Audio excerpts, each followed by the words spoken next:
Now, a number of world leaders have come out to support the International Criminal Court's warrant of arrest against Russian President Vladimir Putin over the war crimes in Ukraine. United States President Joe Biden has said the court is justified, and the warrant sends a strong message over unlawful deportation of children from Ukraine to Russia. Emily Chebet reports. Russian President Vladimir Putin is facing arrest by the International Criminal Court for war crimes in Ukraine. The issuance of an arrest warrant against President Putin will obligate the court's 123 member states to arrest Putin and transfer him to The Hague for trial if he sets foot on their territory. In its first warrant for Ukraine, the ICC called for Putin's arrest on suspicion of unlawful deportation of children and unlawful transfer of people from the territory of Ukraine to the Russian Federation since February 24, 2022.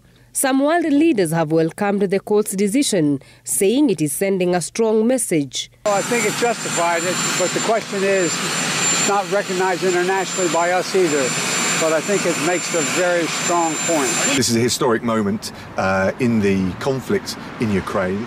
The International Criminal Court, which operates independently, has issued an indictment for President Putin and the Children's Commissioner for appalling crimes against children.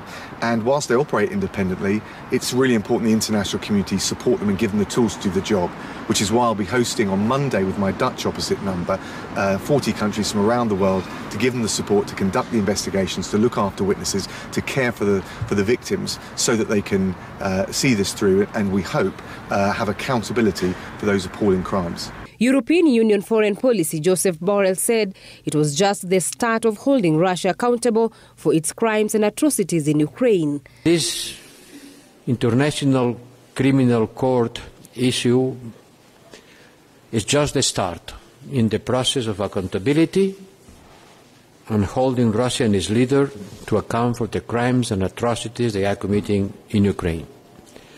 Mr. President, the European Union appreciates and supports the work of the International Criminal Court and its investigation. Ukraine has said more than 16,000 children have been illegally transferred to Russia or Russian-occupied territories in Ukraine. Russia is not a signatory to the Rome Statute, which has raised questions on Putin's chance or his co-accused Maria Belova to appear in the dock at The Hague.